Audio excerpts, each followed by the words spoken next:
Amen. Elle est merveilleuse, la grâce. La grâce de Dieu. Combien ont expérimenté la grâce de Dieu? Et combien ce matin veulent encore expérimenter la grâce de Dieu? Ah, je vois qu'il y a beaucoup qui lèvent leurs mains, d'autres ne sont pas sûrs.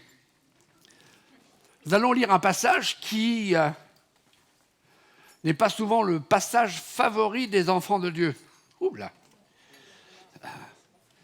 La marche était un peu haute. On va lire dans l'épître du demi-frère de Jésus, l'épître de Jacques. Et on va lire 7 versets dans le chapitre 3.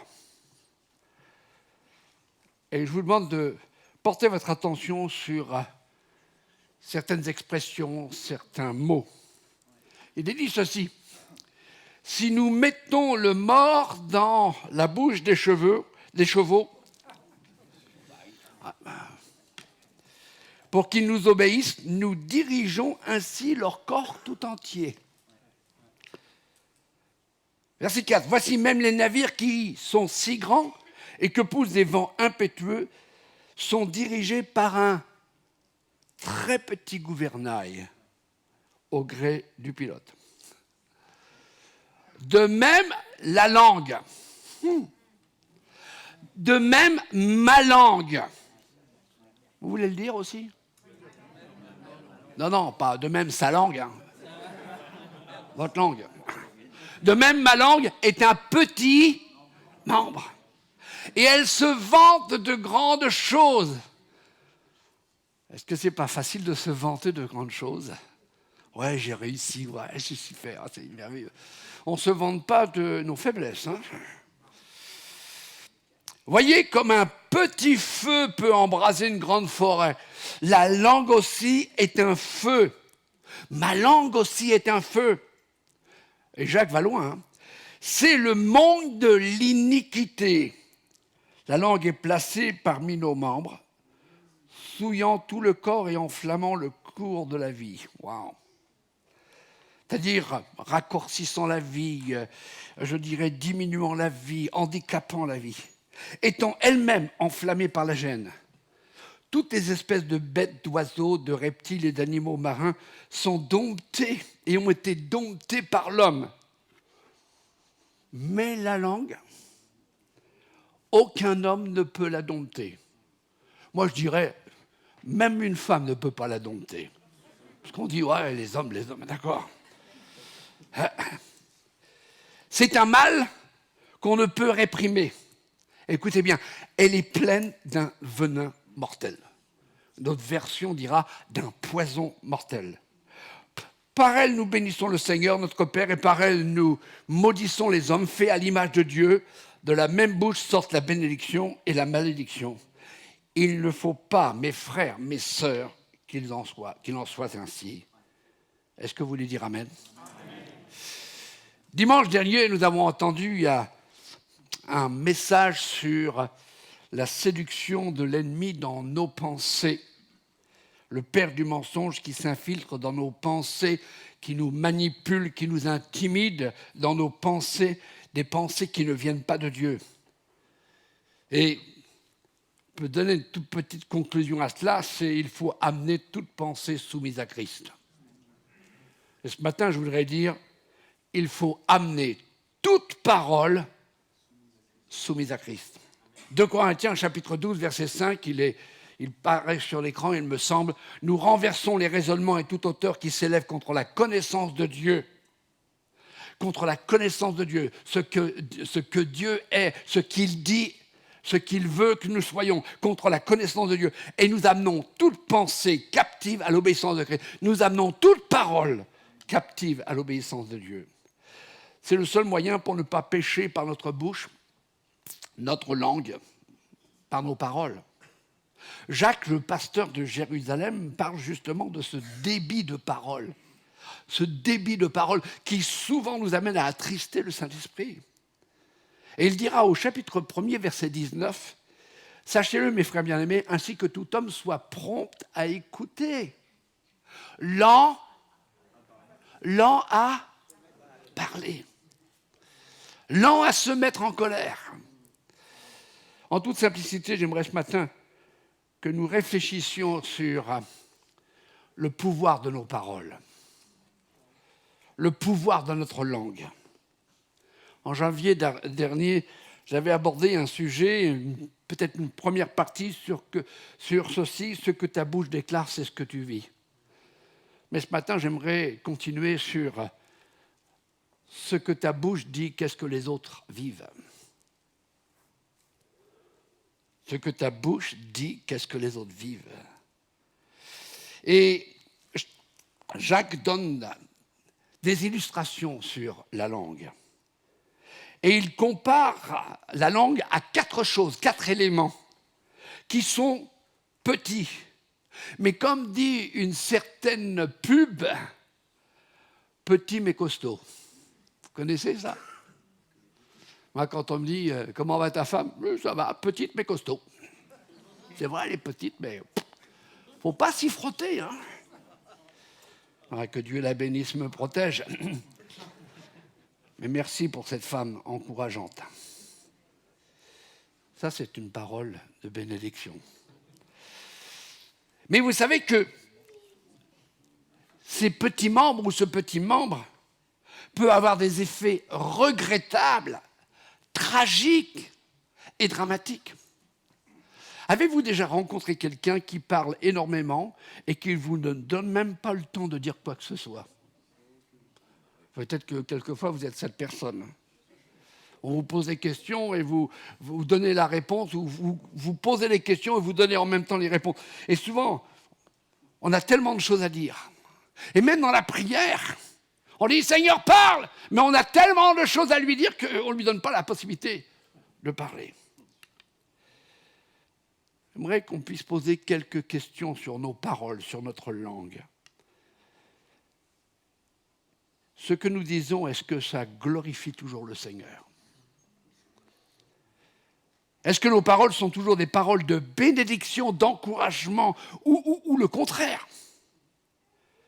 Est-ce que nos paroles sont source de vie ou source de désespoir? Alors j'aimerais pendant quelques instants, je ne vais pas faire mon maximum pour ne pas être trop long. J'aimerais qu'on regarde à ces 4 illustrations que Jacques fait sur la langue. La première illustration, c'est la langue, un mors dans la bouche d'un cheval. Quelqu'un peut contrôler la direction de cet animal fougueux et puissant simplement en mettant ce petit morceau d'acier au travers de sa bouche. Vous pouvez le faire tourner à droite, vous pouvez le faire tourner à gauche, vous pouvez le faire tourner en rond, vous pouvez même l'arrêter. Et de la même façon, vous pouvez diriger votre vie comme vous le voulez si vous savez contrôler votre langue. Vous décidez la direction de votre vie par vos paroles. Vous contrôlez, dominez votre bouche, vous contrôlez la direction que prend votre vie. La langue a tellement de pouvoir qu'elle détermine la trajectoire même de votre vie.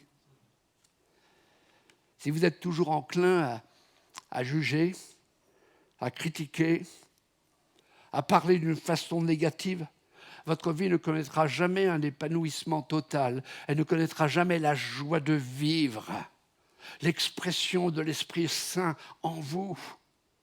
La joie de partager, la joie d'écouter, la joie de bénir. Je me rappelle une histoire que mon cher papa avait l'habitude de raconter quand il parlait justement de nos propos, de nos expériences. Un jour, une femme est venue voir son pasteur. Elle a dit « Oh, pasteur, voulez-vous prier pour moi parce que j'ai dit des choses qui ne sont pas belles sur vous et sur les autres et sur le pasteur et sur l'ancien pasteur, sur le nouveau pasteur. Et puis, je veux vraiment, ça me pèse et puis je voudrais arrêter de parler mal. » Et le pasteur, il dit « Avant, vous allez faire une chose. Comme vous êtes une fermière, vous allez ramasser toutes les plumes Et toutes les plumes qui sont dans votre ferme, vous les mettez dans un sac. Et vous allez traverser la ville et vous allez répandre ces plumes. Puis après, vous reviendrez me voir et je vous donnerai une autre direction. Elle l'a fait, elle dira, c'est peut-être prophétique, elle l'a fait. Elle a pris les plumes des poules, des poussins, enfin, pas les plumes de lapin, ils n'en ont pas. Et puis elle a fait ça, elle est revenue, elle dit, ça y est, je l'ai fait. Et le pasteur dit, maintenant, allez ramasser vos plumes. Et quand elle était dans la ville, le vent les avait tous éparpillés. Voilà ce que font nos paroles quand elles ne sont pas inspirées par Dieu.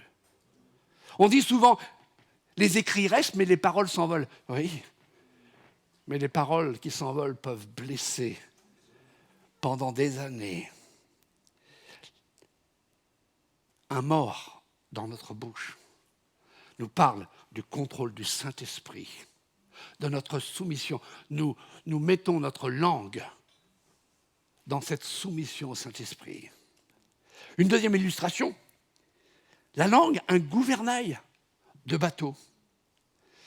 Il dit que la langue est comme le gouvernail d'un bateau, d'un navire, et il précise d'un très petit gouvernail. C'est incroyable, on voit des paquebots gigantesques, certains vont faire la croisière qui s'amuse, c'est superbe, et puis vous avez des petits, mais comparé au bateau, au navire, le gouvernail est petit.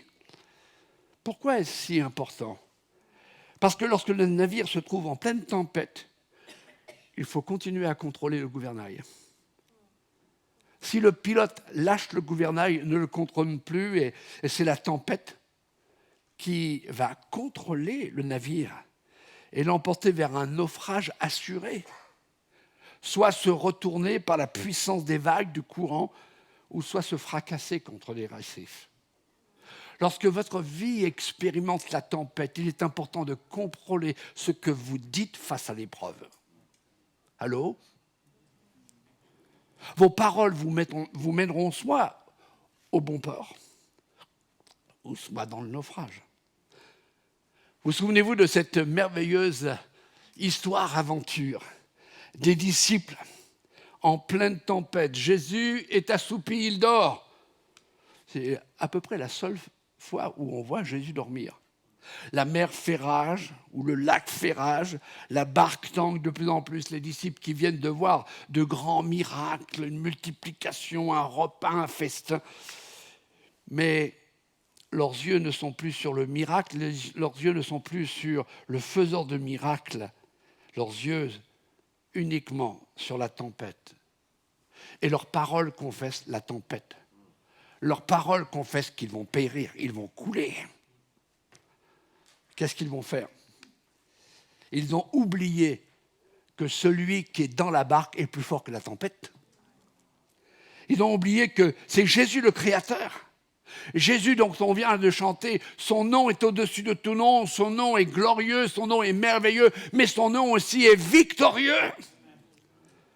Jésus au-dessus de toute tempête, de tout orage, au-dessus de tout cataclysme. Que vont-ils faire ? Réveiller Jésus en professant leur foi. Comment ça ? Ouais. Seigneur, tu t'inquiètes pas, on est en train de périr.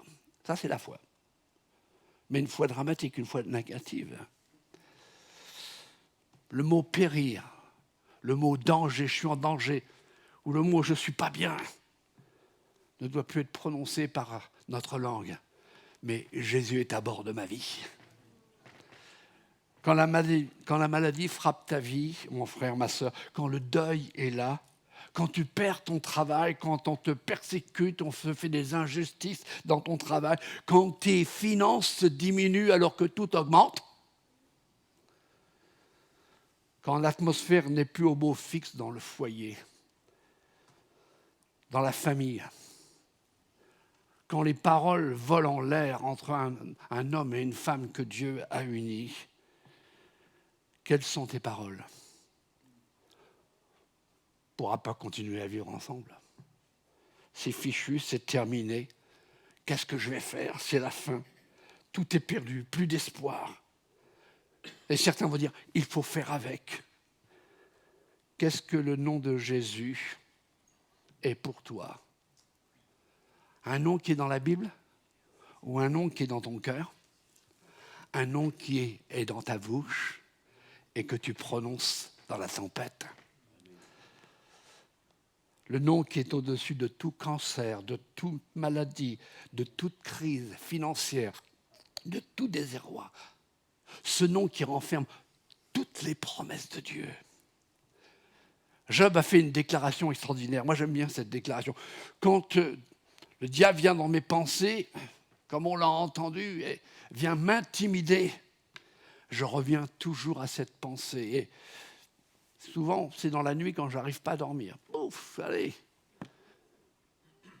Savez-vous, quand on ne dort pas, le cerveau, il travaille.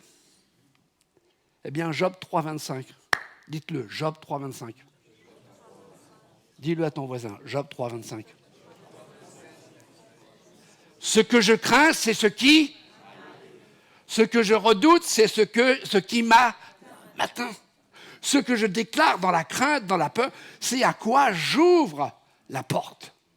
C'est à quoi je m'ouvre. Jésus dira à Pierre, lorsqu'il a marché sur les eaux, ayant détourné son regard de Christ, il regarde la tempête. Il dira, homme de peu de foi, pourquoi as-tu douté? Et savez-vous à quel moment il va lui dire ça? Il va lui dire cela au moment où il le prend par la main et le sort du gouffre. Dans toutes circonstances, n'oublions jamais que Jésus est près de nous, il l'a promis. Il serait avec nous tous les jours. Et la phrase qui devrait résonner à notre esprit, que notre bouche devrait exprimer, c'est celle que le Seigneur a dit maintes et maintes fois. Et dans la Bible, je crois que c'est dans le Nouveau Testament, 365 fois, ne crains point. Ne regardons pas les tempêtes plus grandes qu'elles ne le sont, mais déclarons la grandeur de notre Seigneur, l'immensité de son amour pour nous. Notre langue, ce très petit membre, doit contrôler notre vie par des mots de foi. Des mots de foi. Troisième illustration, la langue comme un feu. Considérez une grande forêt qui est enflammée par une petite étincelle. Et on l'a vu dernièrement dans le dernier été, par simplement un petit bout de cigarette, un petit bout de mégot, un petit feu qui se propage partout, qui fait d'énormes ravages. La langue comme un petit feu. Notre langue peut embraser notre maison, notre mariage, notre foyer, notre famille, même notre gagne-pain. Par une parole, Jacques dira, on peut bénir, mais par une parole, on peut aussi maudire. C'est-à-dire maldire. Et on peut se maudire aussi, alors que nous sommes appelés les bénis du Seigneur.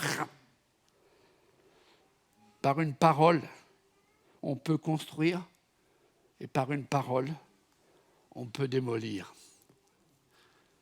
Avec ma femme, on s'amuse en ce moment quand on rencontre des personnes et puis on parle, soit qu'on fait les courses, ou on parle avec la caissière, ou peut-être le directeur du magasin, ou on rencontre des gens, et puis ils nous regardent, vous êtes heureux? Bah oui, ça fait bientôt 50 ans. Les gens disent, comment est-ce possible? On a permis au Saint-Esprit de contrôler notre vie et notre langue. Vous n'avez qu'à demander à nos enfants. Mon épouse est tout à fait différente de moi. Ouais, physiquement, d'accord. Mais dans toutes ses sensibilités, elle est absolument l'opposé de moi. Parce qu'on a décidé quel temps gâcher quand on veut toujours avoir le dernier mot. Nous, on veut que ce soit Jésus qui ait le dernier mot dans notre maison. Voilà pourquoi on est heureux. Puis quand on n'est pas toujours d'accord, qu'est-ce qu'on se dit?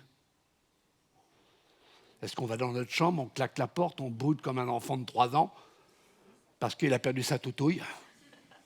Non. On se dit, je respecte ton opinion. Ça, c'est une parole de bénédiction. Ah oui, mais ça fait mal. Oui, ça fait mal. Ça fait mal de deux côtés. Faisons attention aussi comment nous parlons à notre conjoint. Une parole peut blesser, voire tuer émotionnellement. Et peut commencer une œuvre de destruction, même physique. Portons attention toute particulière à nos paroles envers nos enfants, envers nos petits-enfants. Combien de vies ont été détruites et ont été livrées dans les mains du destructeur parce qu'on a parlé trop vite. Nos paroles ont été avilissantes, humiliantes. Des paroles qui détruisent la terre sur laquelle nous marchons ou qui détruisent le pont sur lequel nous traversons. Une question qu'on doit se poser, qui inspire mes paroles ? Est-ce que nous prenons le temps de réfléchir avant de parler ? Est-ce que mes paroles vont relever ou rabaisser ? Encourager ou décourager ? Bénir ou maldire, maudire ? Le proverbe 15, et Salomon savait ce que c'était les paroles. Il avait 300 femmes et 700 concubines. Ça devait parler. Je parle du côté des femmes et des concubines. Hein. Et quelquefois, il y avait certainement de la colère. Et il dira, une réponse douce calme la fureur. Mais une parole dure excite la colère. Je connais par expérience que des paroles peuvent faire dans une vie, dans un foyer, dans un corps aussi, des hommes, des âmes meurtries, des esprits abattus. Personnellement, j'ai expérimenté des paroles qui ont été dites à mon insu. Cela a ouvert une brèche à l'ennemi, entamé ma santé. Et j'ai fait l'expérience de ne pas pouvoir dormir pendant 3 semaines. De ne pas pouvoir la nuit prier en langue. Et je réveillais ma femme, j'ai prié. Parce que regarde à côté de moi, il y a Satan qui est là. Tout simplement parce qu'on avait injecté dans ma vie, dans mon ministère, des paroles tueuses. Regardez ce merveilleux exemple. Jésus dira, l'Esprit du Seigneur est sur moi car il m'a oint pour annoncer de bonnes nouvelles. Le Seigneur veut te oindre ce matin pour que tes paroles, ta langue annoncent de bonnes nouvelles. Des bonnes nouvelles aux pauvres, spirituellement, matériellement, peut-être physiquement, pour guérir ceux qui ont le cœur brisé. Si nous sommes des enfants de Dieu et que nous avons la vie de Dieu en nous, alors nos paroles doivent être des paroles de vie et non de mort, des paroles qui rafraîchissent, qui guérissent, des paroles de bonnes nouvelles et non pas qui détruisent, découragent.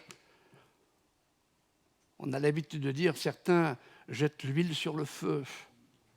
Nos paroles doivent être des paroles imprégnées de douceur, de paix, de pardon, des paroles imprégnées d'un parfum d'éternité.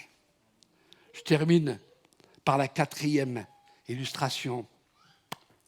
La langue comme un venin mortel qui souille. Jacques parle d'un monde d'iniquité qui souille toute la vie. Et quand le prophète Ésaïe, au chapitre 6, s'est trouvé dans la présence de Dieu, la première chose qu'il a réalisée en tombant aux pieds de Dieu, il a dit « Malheur à moi, je suis perdu, car je suis un homme dont les lèvres sont impures. J'habite au milieu d'un peuple dont les lèvres sont impures. » Il n'a pas dit « J'habite parmi un peuple qui ne fait que de mal dire. » Non, il a dit « Mes lèvres sont impures. » Et il dira « Et mes yeux ont vu le roi, l'Éternel des armées. » Et la Bible nous dit que l'un des séraphins vola vers lui, tenant à la main une pierre ardente qu'il avait prise sur l'autel avec des pincettes. Et il en toucha ma bouche et dit, ceci a touché tes lèvres. Ton iniquité est enlevée, ton péché est expié. Ésaïe s'est rendu compte qu'il y avait une grande différence entre la présence de Dieu et entre ses paroles, entre la sainteté de Dieu et ce que sa vie pouvait révéler. Trop souvent, ce que nos lèvres déclarent ou ce que nous disons n'est pas conforme à la parole de Dieu. On a tellement tendance encore à ne plus dire la vérité. Et quand on ne dit plus la vérité, on dit des... Ah, vous ne voulez pas le dire, hein. Quand j'étais très jeune, j'ai été très provocateur, surtout avec mes parents. Très provocateur. Je ne le suis plus parce que Dieu m'a changé. Mais ce matin, je vais vous provoquer à venir vers le Saint-Esprit pour que le Saint-Esprit touche vos lèvres, qu'il mette une huile sainte sur vos lèvres, afin qu'il n'y ait plus du tout de paroles fausses, de paroles mauvaises, mais des paroles de vie, de réconfort, de guérison. Je disais, j'étais très provocateur. Ma mère me dit, tourne ta langue 7 fois dans ta bouche avant de parler. Mon père disait, mords-toi la langue, comme ça tu ne parleras pas. Et ça m'arrive quelquefois. Je mange trop vite ou je suis nerveux. Et tout de suite, je vais voir mon docteur bien-aimé. Regarde, ça saigne. Elle regarde ma langue et dit, ouais, tu t'es bien entaillé. Et moi, je changeais, tourne ta langue 7 fois dans ta bouche. Et je disais, tourne ta langue 7 fois dans ta bouche pour choisir la bonne insulte.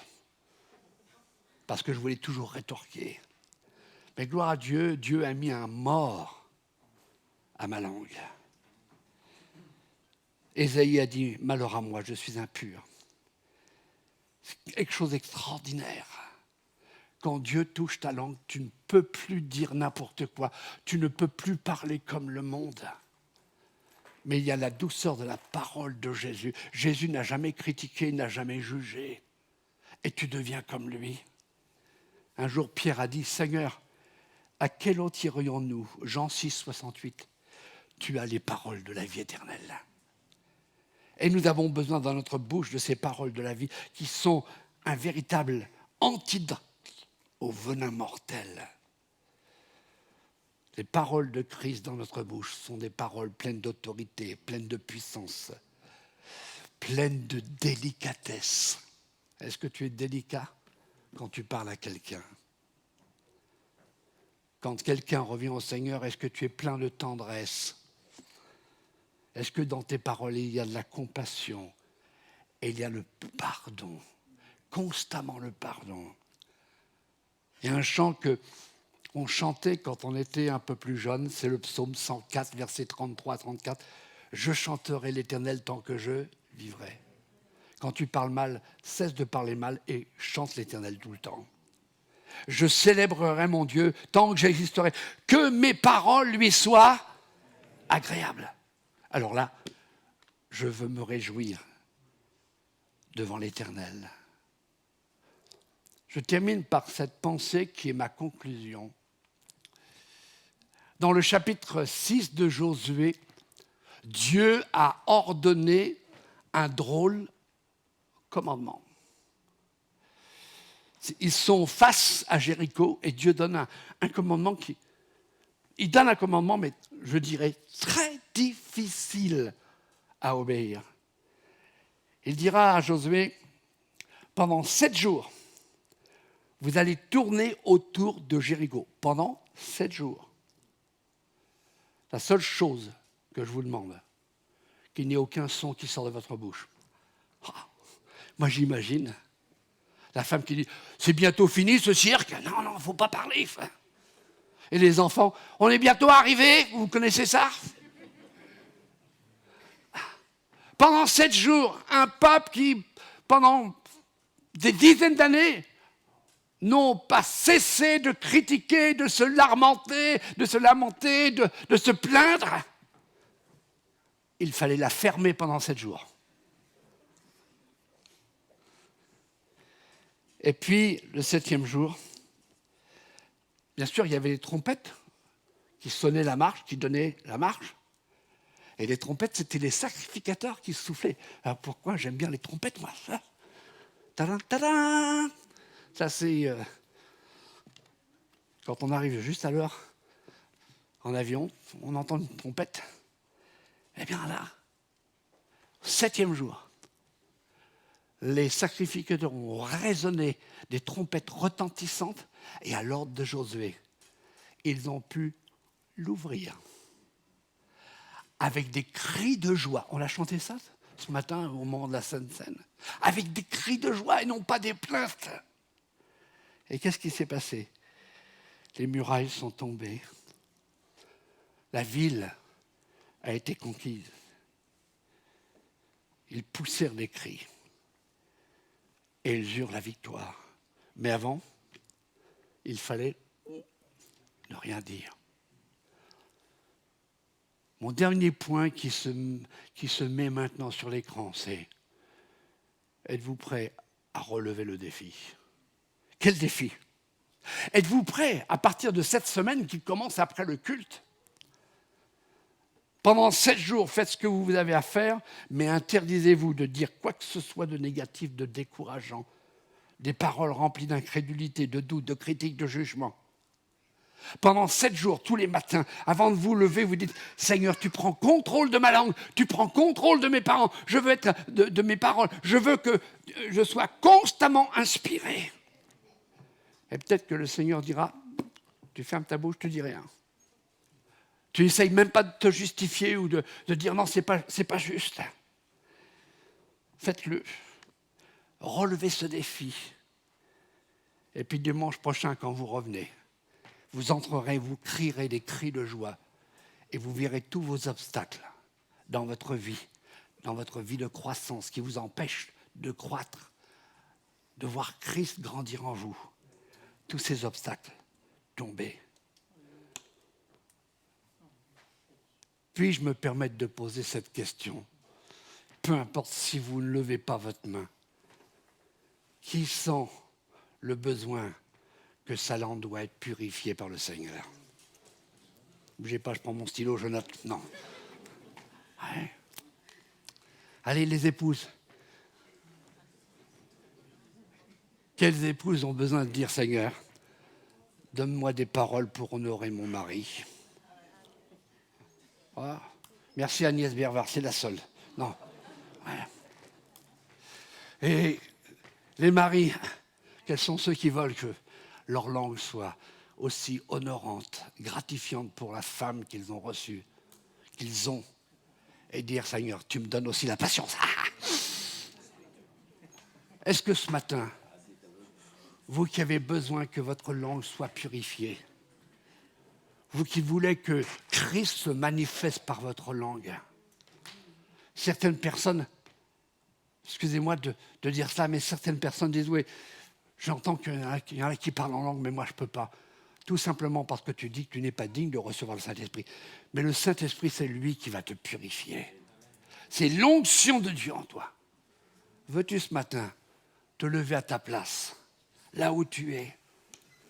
J'invite le peuple de Dieu à se lever et à présenter ce petit membre avec ses 4 illustrations et dire, prends contrôle de ma bouche, Seigneur. Prends contrôle de ma langue pour que ma langue soit réellement une bénédiction. Seigneur, j'amène toutes mes paroles à la soumission et à l'obéissance de Dieu. Je veux que mes paroles soient des paroles qui te soient agréables et qui bénissent mes frères, mes sœurs, qui bénissent ma femme, qui bénissent mon mari, qui bénissent mes enfants, qui bénissent mes petits-enfants, qui bénissent mon chef de travail, mon directeur, qui bénissent mes voisins, même s'ils font du bruit le soir, qui bénissent aussi tous ceux qui m'entourent, parce que Dieu veut renouveler ta langue ce matin. Il veut te donner aussi la langue de l'Esprit Saint. Est-ce qu'on peut élever nos mains vers le Seigneur et de dire, Seigneur, prends contrôle de toute ma vie. Alléluia. Commence-toi à adorer le Seigneur ce matin. Ouvre ta bouche. Dis-lui, je veux chanter l'Éternel toute ma vie et que mes paroles soient agréables. Seigneur, bénis cette assemblée et qu'à l'issue de cette rencontre, notre langue a été touchée par l'huile d'onction. Au nom de Jésus-Christ, notre Seigneur, notre Roi, notre Dieu, le Créateur, celui qui dit et sa main s'accomplit. Au nom de Jésus et tout le peuple de Dieu dit Amen.